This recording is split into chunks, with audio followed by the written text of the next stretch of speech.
পশ্চিমবঙ্গ সরকারের যে প্রকল্প ইতিমধ্যে আপনারা এগুলো সংশ্লিষ্ট কর্পোরেশনের হাবড়ায় একটি সরকারি অনুষ্ঠান থেকে ভার্চুয়ালি দক্ষিণ দিনাজপুর জেলার একাধিক প্রকল্পের শিলান্যাস ও উদ্বোধন করলেন রাজ্যের মুখ্যমন্ত্রী মমতা বন্দ্যোপাধ্যায়। মঙ্গলবার দুপুরে দক্ষিণ দিনাজপুর জেলার বালুরঘাট প্রশাসনিক ভবন সংলগ্ন বালুছায়া অনুষ্ঠান ভবনে জেলা প্রশাসনের তরফে উদ্বোধনী অনুষ্ঠানের আয়োজন করা হয়, যেখানে উপস্থিত ছিলেন জেলা শাসক বিজেন কৃষ্ণা, দক্ষিণ দিনাজপুর জেলা পরিষদের সভাধিপতি চিন্তামণি বিহা, বালুরঘাট পঞ্চায়েত সমিতির সভাপতি অরূপ সরকার সহ অন্যান্য প্রশাসনিক আধিকারিক ও জনপ্রতিনিধিরা। এদিন ভার্চুয়ালি জেলার বিভিন্ন ব্লকে একাধিক প্রকল্পের শিলান্যাস ও উদ্বোধন করেন মুখ্যমন্ত্রী।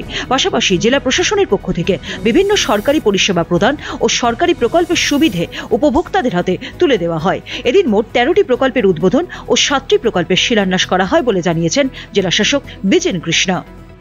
বালুরঘাট থেকে রূপক সরকারের রিপোর্ট, উত্তরবঙ্গ সংবাদ।